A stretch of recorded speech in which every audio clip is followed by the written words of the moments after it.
As I mentioned in the previous video about getting the results from Excel sheets, so before using this code which I mentioned, you actually need to import the results from ABAQUS. So let me include a comment here as well.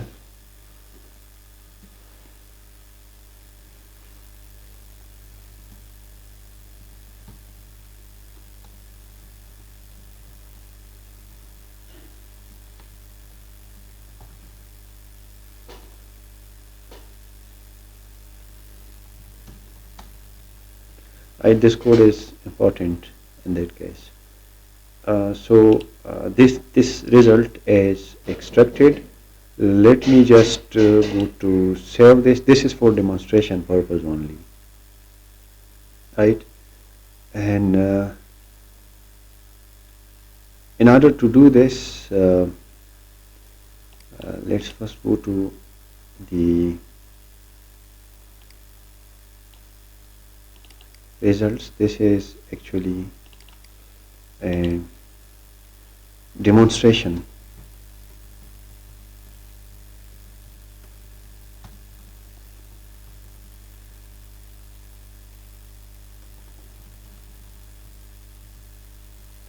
And it's not a standard method. Actually, I have discovered this by myself, and that's why I'm using it. So I need to rename it with routing depth.excel sx here, and let me just copy this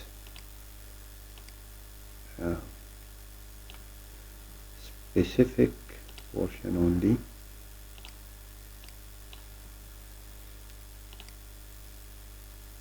and save it here. So it's now available.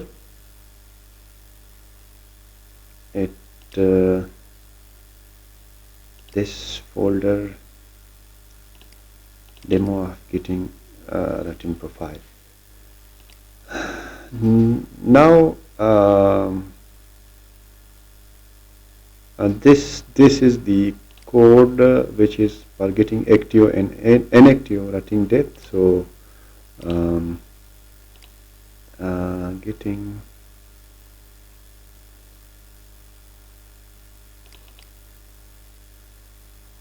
okay, this is for each repetitive position. Okay, this is the code now.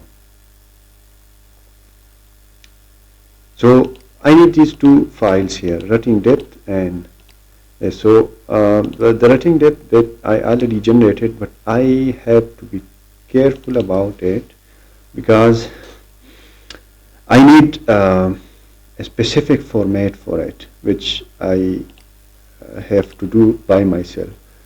So one is for the cycle, then another one is for the repetition. So let me just write it here.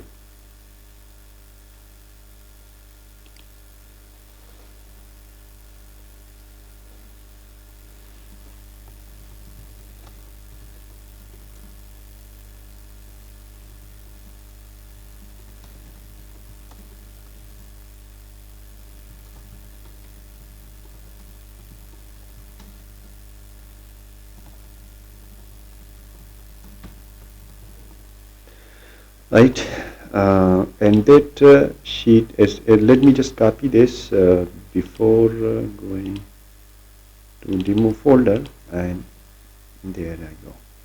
So let's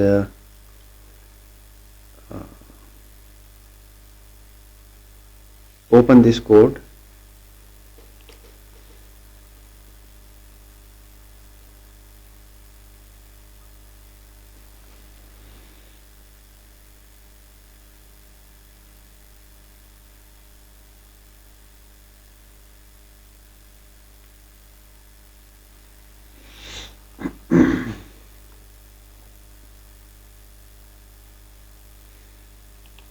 It will take some time, but it's okay.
So this is open now, and let me include something before moving forward. This step-by-step routing prediction, it is actually covered in lecture 14, 15, 16 and 17. So this is done. So you have to consider it. For these two, I will include something here. I think this is also covered in lecture. This is not yet covered. Thermal and environmental load is not covered. This is covered. Forward cycle, it is not covered. Pavement edge modeling and boundaries issues, this is not covered. So I will include these in some other lectures.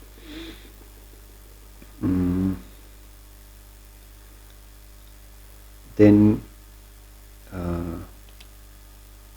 thermal stresses, temperature is covered here. This is not covered. Seasonal variation. This seasonal variation, this is related to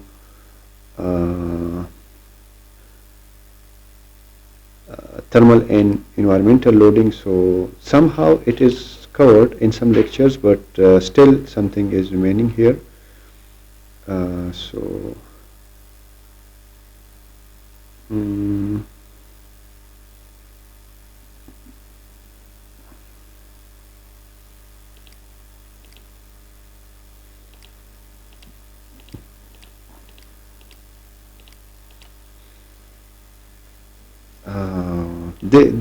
This is going to be an interesting topic as well.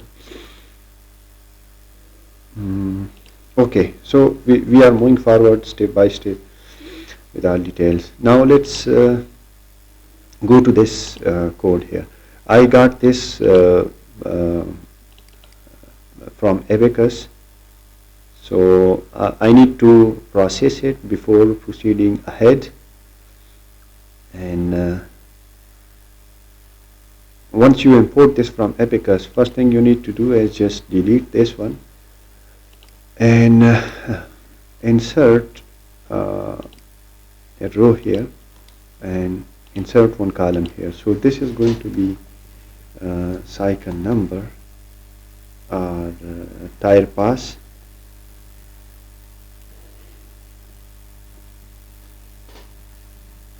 This is time, the time in seconds, and this is routing profile, right?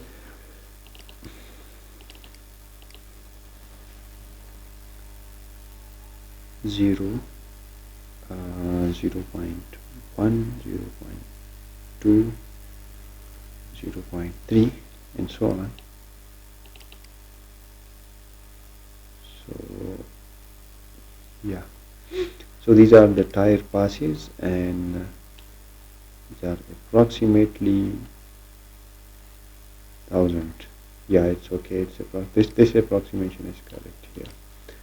So then just I will save it. When I save it, you can also delete these sheets. These are not required, right? So what actually this code is doing? Let's just look at here.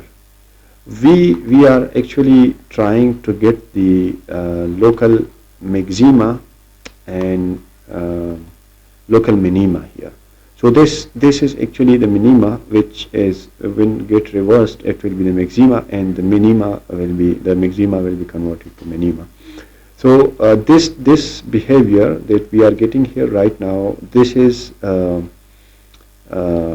inactive loading, while this is an active loading. When the load is applied, the cycle contact is developed. So we are getting this rating profile here, right? And at the end, you can see here we have something like this. So this is the main concept. We are getting this local maxima and local minima from this graph, and I think I have discussed this here as well. The comments are included. Convert negative values to positive. This is for better visualization, and actually this graph will be reversed. And then after that we have the rating depth CA, CB, column A position, column B. This is related to the saving files. So what it do actually, first thing, this code section here, read the ABAQUS output of what we covered in this lecture, which is actually rating depth profile, right? And this is this sheet, this Python code is going to read this. Then it find the local maxima and local minima. So these two flags are actually for getting rating depth. So local maxima, it's actually active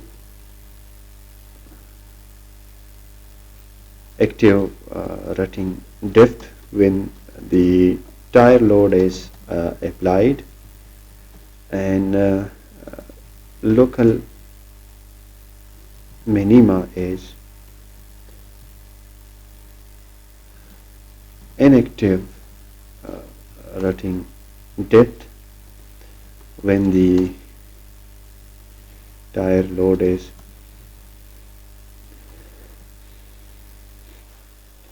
removed, right? So it's something like this, and actually these 2 points that I mentioned here, this is the concept of getting the active and inactive rating profile here. And this also something I discovered by myself working with ChatGPT custom prompt to get how the required results are obtained. So this local maxima and local minima will be obtained in this manner. Then after that we are going to cover something more, which is actually these regions, these 3 regions. So tire pass, time and seconds. So tire pass is actually, this is the if we can call it load cycle as well.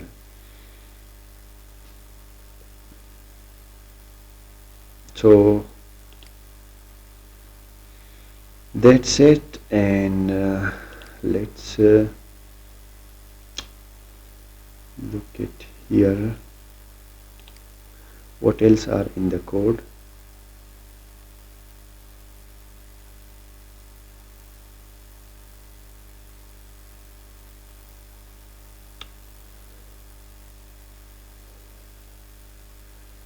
So I don't think so any other important things are required here, but you need these libraries just in case if you are using Python. You need these libraries to include in your code and operating system, which are already included here. So let's do it. Let's see how we can run this code. It will generate the profile.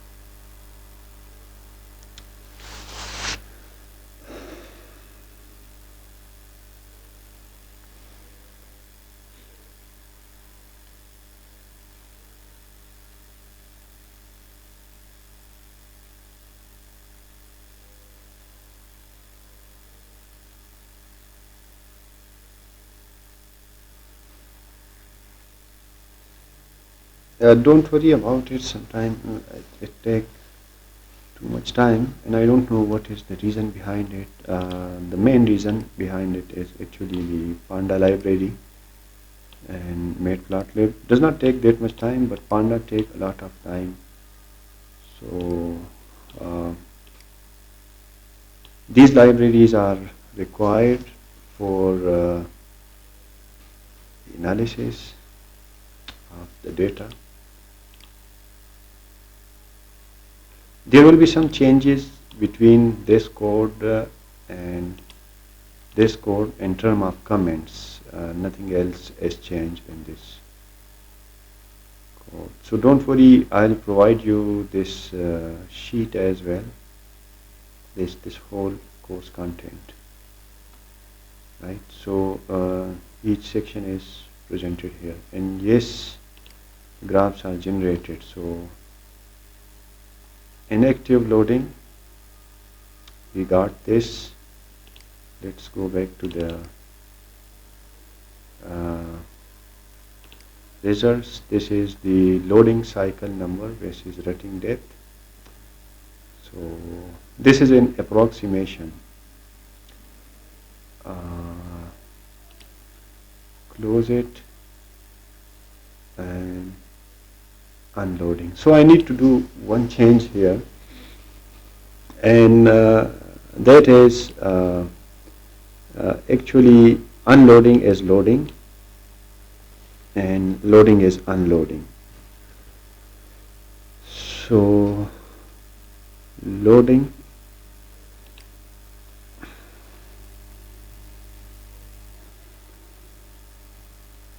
unloading.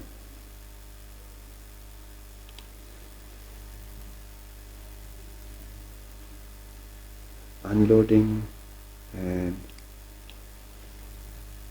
unloading and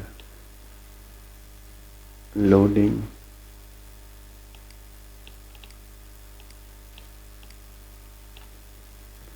and loading.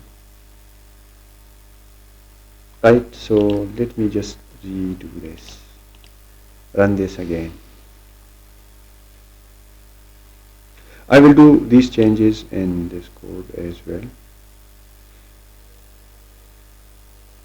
And now let's look at here. So this is for unloading, and this is for loading. Now it's okay. So we need to remove the unloading branch, but let's do it systematically. So this is loading.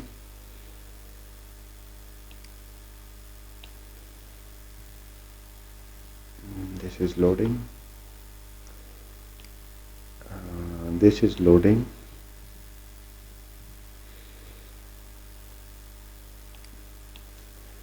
This is unloading. This is unloading.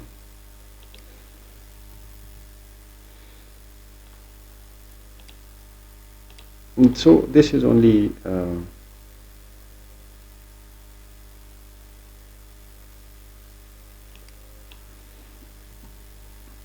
nomenclature difference.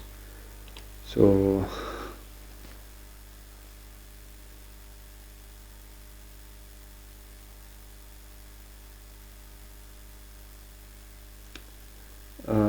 this code, this is completed. Let me include a comment here.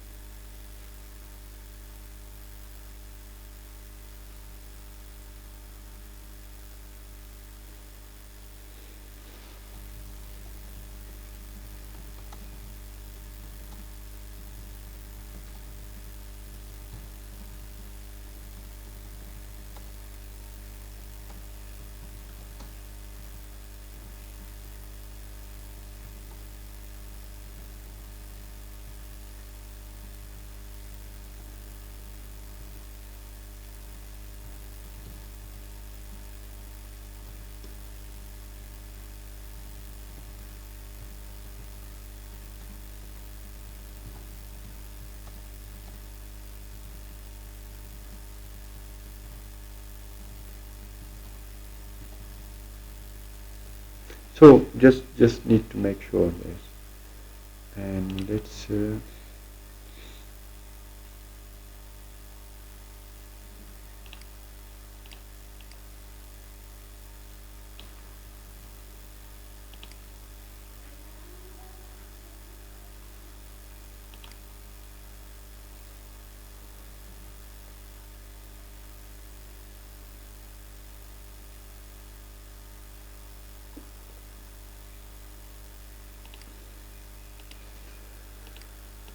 so I think other than this, there is no other requirement in this file. Now let's discuss the properties definitions. Let's go to the properties, that what properties are included in this project to consider. Let's close it and close this as well. This is done. So this demonstration is done as well here.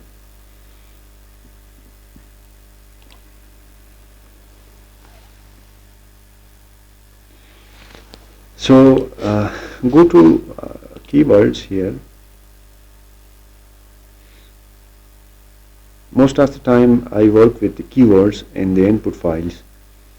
But since if you are watching this and you are not good in keywords editing, then you should check this from the graphical user interface here.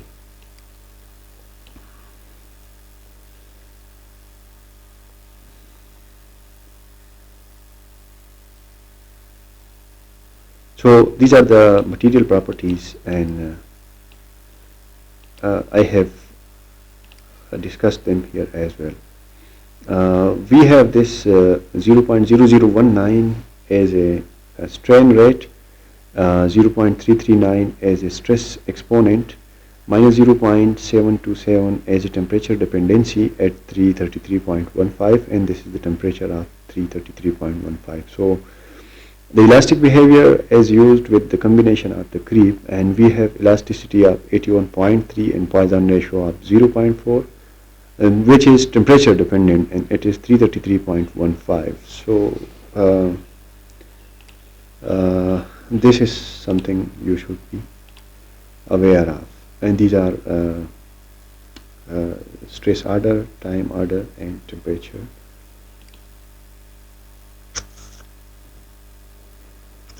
Right? So these are the strain hardening rules for this model. What else are included here? Okay, just in case if you want to study about the rate dependent plasticity, which is creep and swelling. So from ABAQUS documentation, note that ABAQUS supports the coupling of isotropic creep and plasticity, but it actually warns of and accuracy for anisotropic material when both phenomena coexist, and this is because creep equations are solved independently of plasticity in anisotropic cases. So, for example, for complex cases, the creep user subroutine allow implementing custom definitions of auxiliary variables, just in case if you are working with. So, this sentence is very important. This one. And if you understand this sentence, what it actually means, it means if you are using the output request, for example, if I'm using here these output requests, these are the element output request, and if you focus here that creep equations are solved independently of plasticity in anisotropic cases. So this actually, if I discuss it in the steps, it will make more sense. Look at here. For example, if I focus on this sentence, this independent behavior of plasticity in anisotropic cases, what it physically means here. It physically means if I include the strains and I include the plastic strain, for example, that is given here, or I include these equivalent plastic strain, these two components, these are that I checked right now, this PE and PEEQ, I will not be able to get this solution in contours in output requests if I'm expecting this, because the problem is these are solved independently of plastic equations here, right? So if you are expecting to work with plastic strains components and equivalent plastic strain, these are von Mises stresses criteria in outputs, and you cannot use them with creep equations in your simulation. So if I include this equivalent plastic strain and equivalent plastic strain component, I will also get zero output variables for it. And why? The reason is, I mentioned that before as well. So just in case if I am working with the output database, we discussed the jobs here as well, right? If I'm working with the output database, I must make sure that if I'm using the equivalent plastic strain and equivalent plastic strain components, right, I will not be able to get them. And the reason is this is the reason, right? So it physically means that we cannot combine two failure theories and equations here if you are using creep with viscose step here. So you can further click on this link and it will lead you to the ABAQUS documentation. So that's it. And now I have these two codes for job submission. I think I have not included.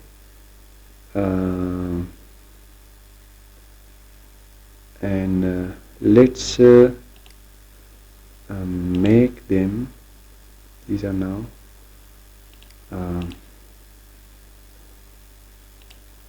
let me include those codes here as well.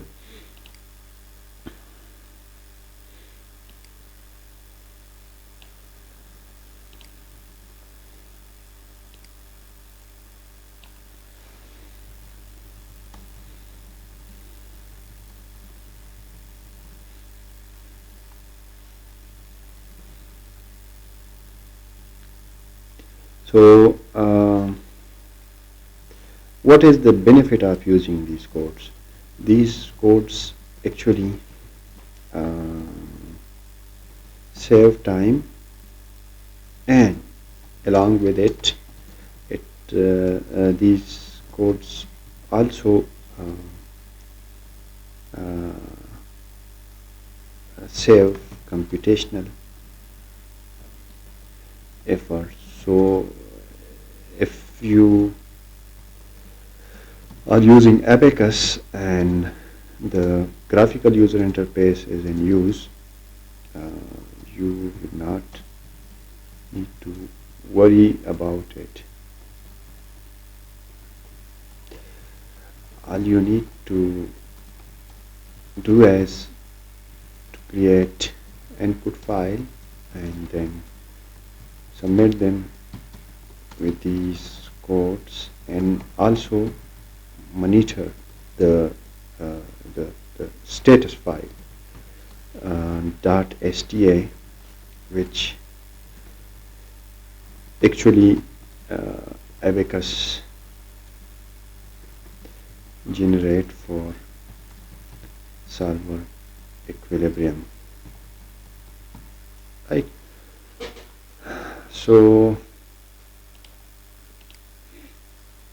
that's it, and let me include those codes here. These are very powerful codes, but let me just create a folder for it. Codes for job submissions. Right, so these two codes, let's take them from the script that I generated here.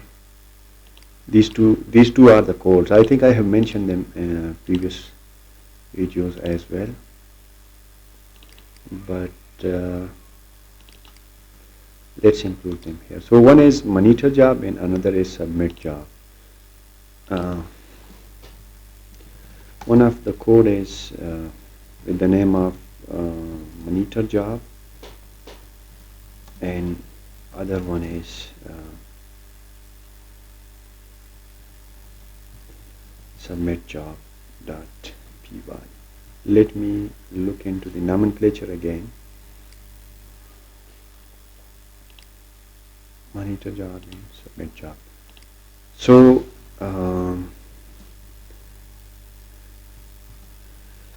these two codes are as given here, right? The first code, let me include heading.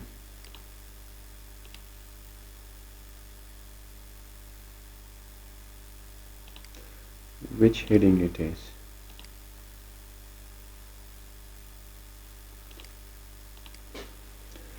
Actually, I'm not good in using the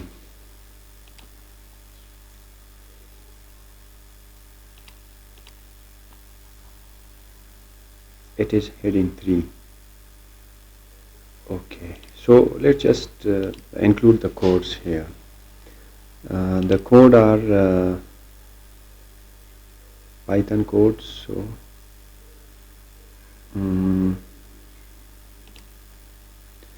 the first one is not Fortran but Python. The first code that is here, I will use them in any future project which I am doing using this course, and I'll do that properly.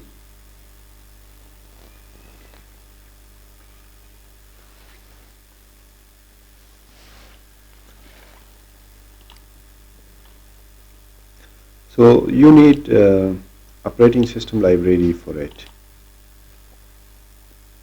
This is the first code.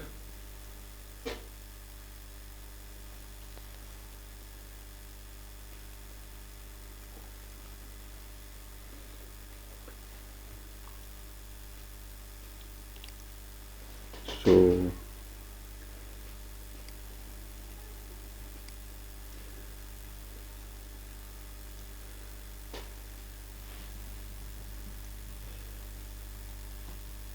for job submission, we need this code to use, while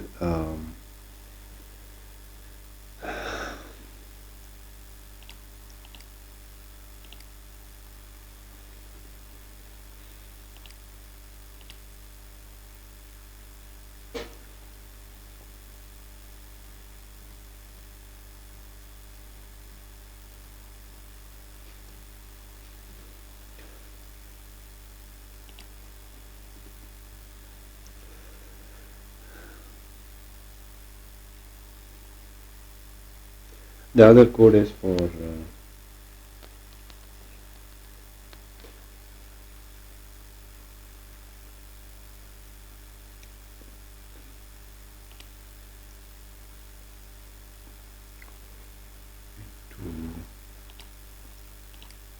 code.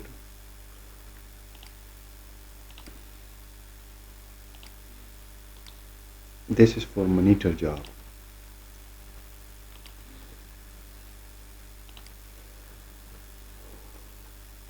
So this is for job submission, and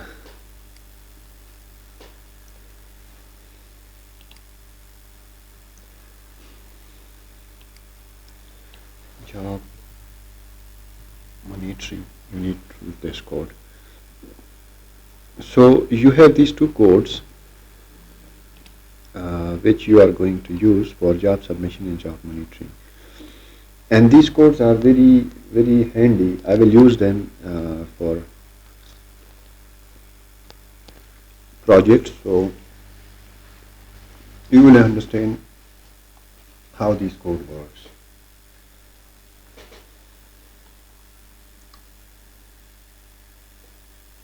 I think up to module 4 I have covered the details, and let's go back to the discussion. Yeah, module 3 is covered. So this is a practical project, and I think that's enough. Just in case if I need any other discussion on this project, I may use it, right?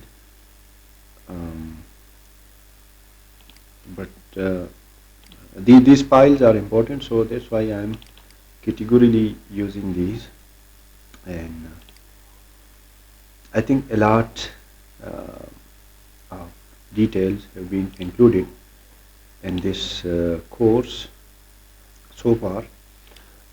Next, I'm going to include further details in this module 4. It will be it's going to be kind of a detailed discussion as well, and for environmental impacts and other loads related to these loads and boundary conditions. I will also try to include a practical project if possible to discuss in detail about the various kinds of loads in this simulation in this project course. So stay tuned, and in order to get benefit from this whole course, you can purchase it and get access to all the premium features, code, and all the parameters. Thank you so much. Have a good day.